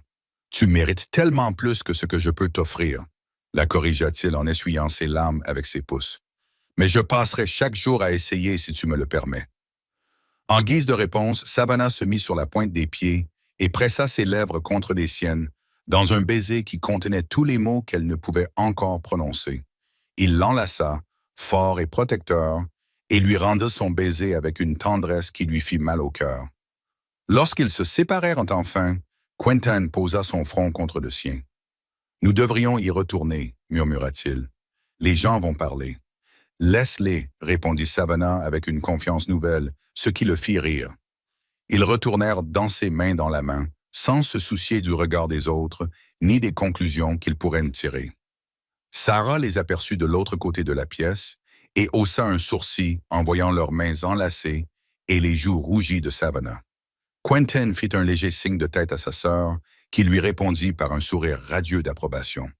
Plus tard, alors qu'ils allaient voir Emma, qui dormait paisiblement sous les soins attentionnés de Madame Torres avant de rentrer au ranch, Savannah ressentit une paix qu'elle n'avait pas connue depuis des années. Il y avait encore des obstacles à surmonter, des préjugés à vaincre, mais pour la première fois, elle n'avait pas à les affronter seule. Les semaines qui suivirent le bal des moissons furent remplies d'une joie tranquille pour Savannah. Sa relation avec Quentin s'approfondissait de jour en jour, fondée sur des conversations honnêtes et des moments de rire partagés. À sa grande surprise, sa déclaration lors du bal n'avait pas entraîné de pression immédiate pour se marier ou aller plus loin dans leur relation. Au contraire, il semblait se contenter de la courtiser comme il se doit, respectant son besoin de temps et les limites qu'elle avait fixées. Chaque soir, après le travail, ils s'asseyaient sous le porche de sa cabane, parlant parfois pendant des heures, d'autres fois profitant simplement du silence agréable tout en regardant les étoiles apparaître. De temps en temps, il apportait sa guitare et jouait doucement pendant qu'elle chantait des berceuses à Emma. Ces moments simples étaient plus précieux pour Savannah que n'importe quel geste grandiose. Les employés du ranch, observant la relation qui se développait entre leur patron et la cuisinière, gardaient une distance respectueuse, même si Savannah les surprenait souvent en train d'échanger des regards complices lorsque Quentin s'attardait dans la cuisine après les repas ou faisait un détour pour lui apporter des fleurs sauvages qu'il avait cueillies dans les prés. Sarah, qui se préparait à retourner à Denver à l'approche de la rentrée scolaire, était ravie de la tournure des événements. Je le savais, déclara-t-elle un après-midi, alors qu'elle pliait le linge avec Savannah. Dès le moment où il t'a ramené à la maison, je l'ai vu dans ses yeux. Vu quoi? Demanda Savannah en lissant une ride sur l'une des chemises de Quentin. Ce regard que les hommes ont quand ils ont trouvé la femme de leur vie, expliqua Sarah. Notre père l'avait quand il regardait notre mère, même après 20 ans de mariage. Et maintenant, Quentin l'a quand il te regarde. Savannah rougit, mais ne put nier cette observation. C'est un homme bien, dit-elle doucement. Mieux que je n'aurais osé l'espérer. C'est le meilleur, acquiesça Sarah, avant d'ajouter plus sérieusement. Et il mérite d'être heureux. Notre famille a connu son lot de chagrin. Tu as parlé d'une femme tout à l'heure, osa Savannah, la curiosité l'emportant. Une femme avec qui Quentin a eu une relation. L'expression de Sarah s'assombrit. C'est à lui de raconter cette histoire, dit-elle après un moment. Mais oui, il y a eu quelqu'un il y a quelques années. Ça ne s'est pas bien terminé. Avant que Savannah puisse en savoir plus, Emma se mit à pleurer dans son panier à proximité, mettant fin à la conversation. Mais cet échange laissa Savannah perplexe quant aux zones d'ombre du passé de Quentin qu'il n'avait pas encore partagé avec elle. L'occasion se présenta quelques nuits plus tard. Sarah était partie pour Denver ce matin-là, laissant Savannah seule à la maison. Après avoir couché Emma, elle rejoignit Quentin sous le porche de la maison principale où il était assis en train de nettoyer sa selle à la lumière d'une lanterne. « C'est calme sans Sarah, n'est-ce pas? » remarqua-t-il alors qu'elle s'installait sur la chaise à côté de lui. « Oui, » répondit Savannah. « Elle va me manquer. Elle sera de retour pour Noël. » La rassura Quentin. Elle ne manquerait cela pour rien au monde. Ils restèrent assis en silence pendant un moment. Les seuls bruits étaient le mouvement rythmique du tissu de Quentin sur le cuir et le mugissement lointain du bétail. Quentin, commença Savannah avec hésitation. Il y a quelque chose qui me préoccupe. Il leva les yeux de son travail, l'air ouvert. Quoi donc? Tu sais tout de mon passé, le bon comme le mauvais, mais il y a des choses que j'ignore à ton sujet. Elle marqua une pause, choisissant ses mots avec soin. Sarah avait mentionné qu'il y avait eu quelqu'un avant. La main de Quentin s'immobilisa sur la selle. Pendant un instant, Savannah craignait d'avoir dépassé les bornes, mais il posa son travail et se tourna vers elle. Elle s'appelait Lucinda, dit-il doucement. Elle était la fille d'un éleveur du comté voisin. Nous nous sommes fréquentés pendant près d'1 an. Nous nous sommes fiancés. Le mariage était prévu. Que s'est-il passé? Demanda Savannah lorsqu'il se tut. Le regard de Quentin était fixé sur un point dans l'obscurité au-delà du porche. Il y a eu une crue soudaine. Au printemps 72, Lucinda traversait Miller's Creek pour se rendre en ville lorsque le niveau de l'eau a monté. Son cheval a réussi à atteindre l'autre rive, mais elle a été emportée. Sa voix était monocorde, comme s'il s'efforçait de ne laisser transparaître aucune émotion. Ils ont retrouvé son corps 2 jours plus tard, pris dans des branches en aval. « Oh, Quentin !» soupira Savannah en lui prenant la main. « Je suis tellement désolé. » Il lui serra les doigts, les mâchoires crispées. Pendant longtemps après, je n'ai plus vu aucun sens à quoi que ce soit. Je me suis plongé dans le ranch, travaillant du matin au soir, jusqu'à être trop épuisé pour penser. Sarah et mon père se faisaient beaucoup de soucis pour moi. « Comment as-tu retrouvé le chemin? » demanda-t-elle doucement. Un soupçon de sourire effleura ses lèvres. Le temps, les exigences constantes du ranch, ma famille qui refusait de me laisser m'isoler complètement. Il la regarda alors, ses yeux bleus reflétant la lumière de la lanterne. Et j'ai fini par comprendre que Lucinda aurait détesté me voir gâcher ma vie dans le chagrin. Elle était toujours si joyeuse, si déterminée à profiter de chaque instant de la vie. Elle avait l'air formidable, dit Savannah avec sincérité. Elle l'était, acquiesça Quentin. Et pendant longtemps, je ne pouvais imaginer ressentir pour quelqu'un d'autre ce que je ressentais pour elle. Il fit une pause, son regard s'adoucissant, tandis qu'il se posait sur le visage de Savannah. Jusqu'à ce qu'une femme têtue et courageuse, aux cheveux auburn et à la petite fille, entre dans ma vie et la bouleverse complètement. La simple honnêteté de sa déclaration fit monter les larmes aux yeux de Savannah. « Quentin, je ne te dis pas cela pour te mettre la pression, » ajouta-t-il rapidement. « Juste pour t'expliquer pourquoi ces sentiments m'ont pris par surprise, pourquoi je peux parfois sembler prudent. Nous sommes tous les deux un peu blessés, reconnut Savannah. Nous portons tous les deux des souvenirs que nous ne pouvons pas entièrement oublier. » Oui, acquiesça-t-il. Mais ce n'est peut-être pas une mauvaise chose. Cela signifie peut-être que nous nous comprenons mieux que la plupart des gens. Elle acquiesça, trouvant de la sagesse dans ses paroles. C'est peut-être vrai. Il leva sa main à ses lèvres et déposa un doux baiser sur ses jointures. Il se fait tard, je devrais te laisser te reposer. Alors qu'ils se levèrent pour se dire bonne nuit, Savannah fut frappée par la naturalité avec laquelle il s'était glissé dans cette danse de la séduction, par le sentiment que c'était tout à fait normal de partager à la fois la joie et la douleur avec cet homme. Sans trop réfléchir, elle se mit sur la pointe des pieds et l'embrassa doucement. « Merci de m'avoir parlé de Lucinda », murmura-t-elle contre ses lèvres. Il l'enlaça et la serra contre lui pendant un moment avant de la relâcher à contre-cœur. « Bonne nuit, Savannah. Bonne nuit, Quentin. » À mesure que l'automne s'installait, apportant avec lui des températures plus fraîches et une lumière dorée sur la prairie, la vie au double heure prit un rythme confortable. En l'absence de Sarah, Savannah assuma l'entière responsabilité du foyer, un rôle qu'elle appréciait beaucoup. Elle introduisit de nouveaux plats au menu du ranch, organisa un grand nettoyage de la maison principale et planta même un petit potager avec des légumes d'automne résistants. Emma s'épanouissait dans l'environnement du ranch, devenant chaque jour plus forte et plus curieuse. Elle commença à ramper, explorant son environnement avec une concentration déterminée qui faisait rire Savannah et rayonner Quentin de fierté, comme si les progrès de l'enfant étaient aussi les siens. Les employés avaient désormais pleinement accepté la présence de Savannah, la traitant avec un mélange de respect et de camaraderie protectrice. Le vieux Pete, le contremaître, avait pris l'habitude d'apporter à Emma de petits jouets en bois qu'il sculptait le soir. Tandis que le jeune Tommy, à peine âgé de 18 ans et loin de sa propre mère, se proposait souvent pour bercer Emma lorsque Savannah avait les mains occupées à préparer le dîner. C'est Tommy qui apporta la nouvelle par un après-midi froid de novembre, alors que Savannah pétrissait la pâte à pain dans la cuisine. « Mademoiselle Mitchell », appela-t-il en frappant timidement à la porte arrière. « Vous avez de la visite. » Savannah leva les yeux, les joues couvertes de farine, et vit derrière Tommy le chef de gare de Willow Creek.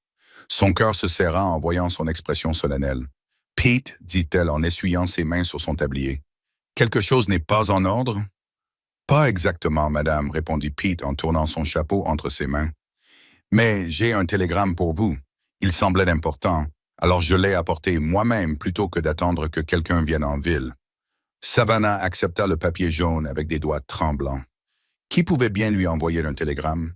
Elle n'avait plus de famille, plus aucun lien avec son passé qui aurait pu la contacter ici. Le message était bref mais choquant. « Mademoiselle Mitchell, arrêtez-vous. Harold Whitcomb décédé en Californie. Arrêtez-vous. Vous êtes désigné comme bénéficiaire avec votre enfant. Veuillez contacter l'avocat Samuel à San Francisco. Affaire urgente à discuter. » Savannah lut 2 fois le message, essayant de donner un sens aux mots. Harold Whitcomb, l'homme qui l'avait abandonné à la gare, était mort et lui avait apparemment laissé quelque chose dans son testament. « Mauvaise nouvelle, madame » demanda Pete, l'inquiétude se lisant sur son visage buriné. « Non, ce n'est pas grave » le rassura-t-elle encore étourdie. « C'est juste inattendu. Merci de l'avoir apporté jusqu'ici. » Après le départ de Pete, Savannah s'assit à la table de la cuisine, fixant le télégramme. Que pouvait bien lui avoir laissé Harold? Et pourquoi l'avait-il mentionné dans son testament après la façon dont il l'avait traité? Le bruit de bottes sur le porche l'attira de ses pensées. Quentin entra, le visage s'illuminant à sa vue, avant de s'assombrir lorsqu'il remarqua son expression. « Savannah, qu'y a-t-il » Sans un mot, elle lui tendit le télégramme. Il le lut rapidement, le front plissé. « Whitcomb est mort » dit-il d'un ton neutre, « et il t'a laissé quelque chose. » « Apparemment, confirma-t-elle, mais je ne vois pas ce que ça peut être, ni pourquoi. » Quentin tira une chaise et s'assit à côté d'elle, prenant ses mains couvertes de pollen dans les siennes. « Que veux-tu faire » La question la prit au dépourvu. Elle avait été tellement surprise par le télégramme qu'elle n'avait pas réfléchi au-delà du choc initial. « Je ne sais pas. Contacter l'avocat, je suppose, même si je ne peux pas imaginer voyager à San Francisco avec Emma. » « Tu n'auras pas nécessairement à y aller en personne, » fit remarquer Quentin. « Nous pourrions envoyer un télégramme à Samuel, non? Lui demander de s'occuper de tout par courrier. » Savannah acquiesça lentement. « Oui, c'est une bonne idée. Je me demande ce qui peut être si urgent pour qu'il m'ait fait venir ici. » Quentin lui serra doucement les mains. Quoi qu'il en soit, nous nous en occuperons ensemble. D'accord. Le fait qu'il se mêle si naturellement de ses affaires la réconforta. D'accord. Le lendemain, Quentin se rendit en ville pour envoyer un télégramme à l'avocat de San Francisco, expliquant que Savannah ne pouvait pas se déplacer, mais demandant des détails sur l'héritage. La réponse arriva 3 jours plus tard, apportée une fois de plus par Pete, le chef de guerre. Mademoiselle Mitchell, stop. Whitcomb était propriétaire d'une maison à Willow Creek, stop. Maison et 20 acres, stop. Également un petit compte bancaire, stop. Documents nécessitant signature, stop. Enverrai par la poste, stop. Condoléances pour votre perte, stop, stop, une maison. Savannah lut le télégramme avec incrédulité. Harold possédait une maison à Willow Creek. Quentin semblait tout aussi surpris. Je ne savais pas que Whitcomb avait une propriété ici. Il séjournait toujours à la pension lorsqu'il venait en ville. 20 acres, murmura Savannah, essayant de comprendre ce revirement inattendu. Et un compte bancaire. Cela change la donne, dit Quentin doucement, en observant son visage. Savannah leva les yeux vers lui, comprenant soudain son inquiétude. Tu penses que je vais quitter le doubleur maintenant que j'ai ma propre propriété? Ce n'était pas une question, mais il acquiesça quand même. Ce serait logique. Tu serais indépendante. Tu ne devrais rendre de compte à personne. Tu pourrais élever Emma comme tu l'entends. Cette pensée lui avait traversé l'esprit un instant, mais elle avait été surprise de voir à quel point cela ne l'attirait pas. Le double R était devenu son foyer comme aucun autre endroit ne l'avait été depuis la mort de ses parents. Et Quentin était devenu indispensable à son bonheur d'une manière qu'elle n'aurait jamais imaginée. « C'est ce que tu veux ?» demanda-t-elle en scrutant son visage. « Que je parte !»« Non, mon Dieu, répondit-il avec une telle véhémence qu'elle ne put s'empêcher de sourire. « Mais je veux que tu aies le choix, Savannah. Un vrai choix, pas seulement tirer le meilleur parti d'options limitées. » Son altruisme la toucha profondément. « Mes choix ici, dit-elle doucement. Avec toi, si tu veux bien de nous. » Le soulagement qui envahit son visage était presque comique. « Si je veux de toi, Savannah, cela fait des semaines que j'essaie de trouver le courage de te demander de m'épouser. » Son cœur fit un bond. « Vraiment? » ?»« Bien sûr que oui, dit-il, comme si c'était la chose la plus évidente au monde. « Je t'aime, j'aime Emma. Je veux que nous formions officiellement une famille. Alors demande-moi, murmura-t-elle, les yeux brillants. Quentin cligna des yeux, pris au dépourvu, puis sourit. Sans hésiter, il glissa de sa chaise et s'agenouilla devant elle, prenant ses mains dans les siennes. « Savannah Mitchell, je t'aime depuis le moment où je t'ai vue, courageuse et seule, dans cette gare. J'aime Emma depuis qu'elle a saisi mon doigt de sa petite main. Je veux passer le reste de ma vie avec vous deux, construire quelque chose de beau ensemble. Veux-tu m'épouser? » Des larmes de joie coulaient sur les joues de Savannah tandis qu'elle acquiesçait. « Oui, Quentin Ross, oui, je veux t'épouser. » Il se releva et la serra dans ses bras, l'embrassant avec une tendresse qui parlait de promesses tenues et d'un avenir commun. Quand ils se séparèrent enfin, essoufflés et souriants, Savannah posa sa tête contre sa poitrine, écoutant les battements réguliers de son cœur.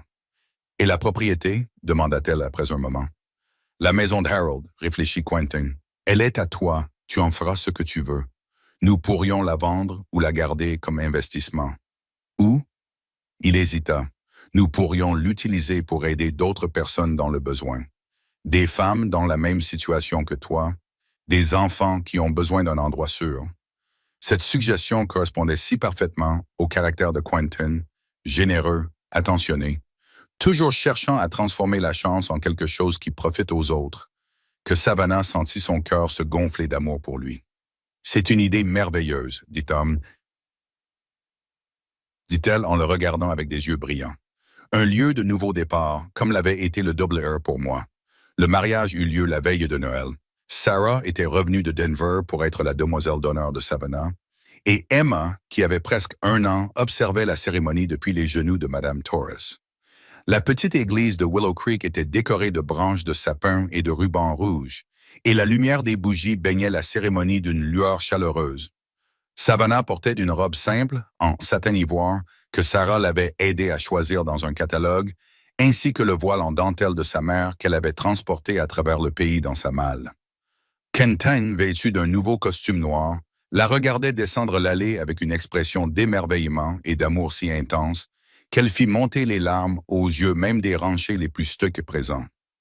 La cérémonie fut brève mais sincère, le révérend Thompson prononçant un discours émouvant sur les secondes chances et le courage qu'il faut pour ouvrir son cœur après une perte. Lorsque Quentin et Savannah échangèrent leurs vœux, leur voix était claire et assurée. Chaque mot était une promesse qu'aucun des deux ne prenait à la légère. « Je vous déclare maintenant mari et femme », déclara le révérend. « Ce que Dieu a uni, aucun homme ne pourra le séparer. » Quentin embrassa sa femme sous les acclamations et les applaudissements de leurs amis et voisins, même de Mademoiselle Peon, qui avait peu à peu adouci son attitude lorsque Savannah avait prouvé qu'elle était un membre respecté de la communauté. La fête qui suivit eut lieu au Double R, où de longues tables avaient été dressées dans la grange, qui avait été vidée et décorée pour l'occasion. Il y eut de la musique, de la danse, un festin et des rires, tandis que la communauté se réunissait pour célébrer non seulement un mariage, mais aussi le triomphe de l'amour sur les circonstances.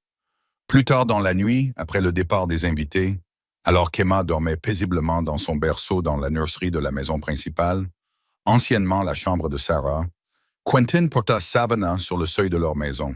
« Madame Ross, dit-il en la posant doucement sur ses pieds dans leur chambre, « bienvenue à la maison. » « Je suis chez moi depuis le jour où tu m'as trouvé à la gare, » répondit-elle doucement en levant la main pour toucher son visage. « Toi et Emma êtes ma maison, Quentin. » Son baiser était tendre et plein de promesses, la promesse d'une vie partagée, d'enfants élevés dans l'amour, de difficultés affrontées ensemble et de joies multipliées par le partage. 5 ans plus tard, les rires des enfants remplissaient l'air printanier, tandis que Savannah se tenait sous le porche de la maison principale, regardant Quentin courir après leur fils de 3 ans, James, dans le jardin. Emma, maintenant âgée de 6 ans et le portrait craché de sa mère, était perchée sur la clôture du corral, observant solennellement le vieux Pete, qui lui montrait comment bien penser un poney. Son poney, un cadeau d'anniversaire de son père adoptif. Adoptif uniquement au sens juridique, songea Savannah, en posant une main sur son ventre rond. Depuis le moment où Quentin avait dit pour la première fois « Laisse-moi vous serrer toutes les deux dans mes bras à la gare », il avait été le père d'Emma dans tous les sens du terme. L'adoption officielle avait eu lieu peu après leur mariage, mais elle n'avait fait que confirmer ce qu'ils savaient déjà tous. Le bruit d'un chariot qui approchait attira l'attention de Savannah. Sarah arrivait pour sa visite printanière habituelle, apportant avec elle les derniers livres et les dernières nouvelles de Denver, où elle était désormais directrice d'une école de filles. Mais Sarah n'était pas seule dans le chariot. À côté d'elle était assise une jeune femme qui ne devait pas avoir plus de 18 ans, serrant contre elle un paquet que Savannah reconnut immédiatement comme étant un bébé. « Quentin » appela-t-elle, et son mari leva les yeux, suivant son regard vers le chariot qui approchait. Il prit James dans ses bras et vint se placer à côté d'elle. Emma abandonna sa leçon d'équitation pour les rejoindre. « Sarah a ramené quelqu'un » dit Savannah doucement. Quentin acquiesça, comprenant immédiatement. Ce n'était pas la première fois que Sarah amenait une jeune femme dans le besoin à Haven House, la maison que Savannah avait fondée sur l'ancienne propriété de Harold Whitcomb. Au cours des 5 dernières années, des dizaines de femmes y avaient trouvé refuge, soutien et un nouveau départ. « Une autre brebis égarée à ramener au bercail » demanda-t-il d'une voix douce. « Il semblerait bien » répondit Savannah. Ils regardèrent Andy Sapera aider la jeune femme à descendre de la charrette, lui parlant d'une voix rassurante qu'elle avait acquise au fil de ses années d'enseignement. La jeune fille avait l'air terrifiée, serrant son bébé contre elle, comme si elle craignait qu'on le lui enlève. « Je vais les accueillir » dit Savannah en descendant les marches. Quentin lui toucha le bras, l'air sérieux. « Tu es sûr, dans ton état? » Elle sourit à son inquiétude. Enceinte de 6 mois de leur 3e enfant, Savannah savait qu'elle offrait une image de maternité épanouie. « Je vais bien, Quentin. De plus, je pense que me voir la rassurera plus que toute autre chose. » Il comprit et acquiesça. « Tu as raison, comme toujours. Nous descendons dans 1 minute. Laissez les dames se changer. » Alors qu'elle se dirigeait vers la roulotte, Savannah repensa au chemin qui l'avait mené ici, loin d'un ordre masculin qui l'avait rejeté, de jeune marié à épouse aimée, mère et pilier de la communauté. Rien de tout cela n'aurait été possible sans la compassion d'un cow-boy poussiéreux qui avait su voir au-delà des apparences et des préjugés pour découvrir sa véritable valeur. Sarah, dit-elle chaleureusement, bienvenue à la maison. Sarah serra sa belle-sœur dans ses bras avant de se tourner vers la jeune femme à côté d'elle. Savannah, voici Rebecca. Elle a besoin de notre aide. Rebecca leva les yeux, le visage jeune empreint de peur et de désespoir, serrant son bébé contre sa poitrine. Savannah reconnut le regard qu'elle avait elle-même eu autrefois, seule sur un quai de gare, sans nulle part où aller. « Bonjour, Rebecca, » dit-elle doucement. « Vous et votre bébé êtes en sécurité ici. »« Je ne sais pas quoi faire, » murmura la jeune fille, les larmes aux yeux. « Tout le monde dit que j'ai gâché ma vie, qu'aucun homme respectable ne voudra plus jamais de moi. » Savannah sourit et fit un geste vers la maison où Quentin se tenait sous le porche, James dans ses bras, et Emma à ses côtés, l'image même du bonheur familial. « J'ai pensé la même chose autrefois, » lui dit Savannah. « Mais parfois, la vie nous réserve des surprises. Parfois, être abandonné n'est que le début du chemin qui nous ramène chez nous. » Comme s'il avait entendu, Quentin descendit les marches, suivi des enfants qui le suivaient comme des canetons.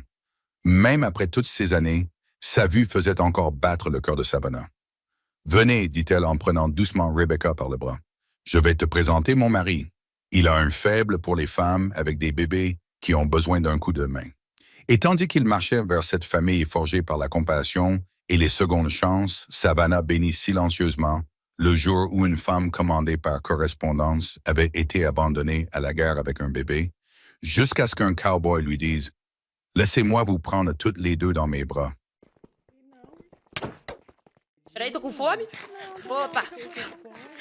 Perfeito, podemos voltar.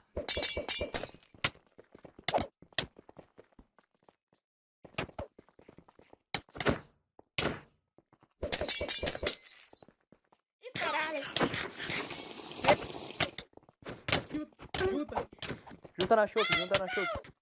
Não, não terminar, por favor, velho. Vem. Caralho, tá foda o Hollow Knight! Puta que pariu! Tô com muita dificuldade com esse Hollow Knight aqui. Ele é infinito, pelo amor de Deus! Toma, toma. Ai, sobrou gente ainda. Eu achei que tava eu e Hollow Knight ali numa disputa infinita. Lourinho, vai. Ah, não. Não vou nem ativar minha rubrana pra isso.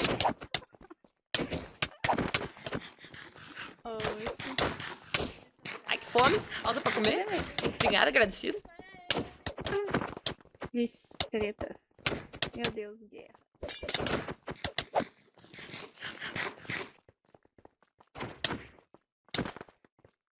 Vem cá, Ruivinha, vem cá, Ruivinha. E deu uma chance pra você, se não quiser. Você vai na Ruivinha? Eu junto na Ruivinha contigo. Eu junto na Ruivinha contigo. Foi um totem da Ruivinha. Foi 2. Dois totem. Foi 3. Quantas vidas será que ela tem? Vou quebrar isso com 4 Foi totem. mais. Vai ser, bro. Tá acabando, tá acabando. Volta aqui. Como é que vai ser? Como é que vai ser, senhor? 2 já foram. Gente, o cara tá aqui, gente. Mais Foi um totem. mais. Mais totem. Como é que vai ser? Como é que vai ser, senhor? Tem mais totem aí. Contra a nossa. Pessoas morreram nessa guerra.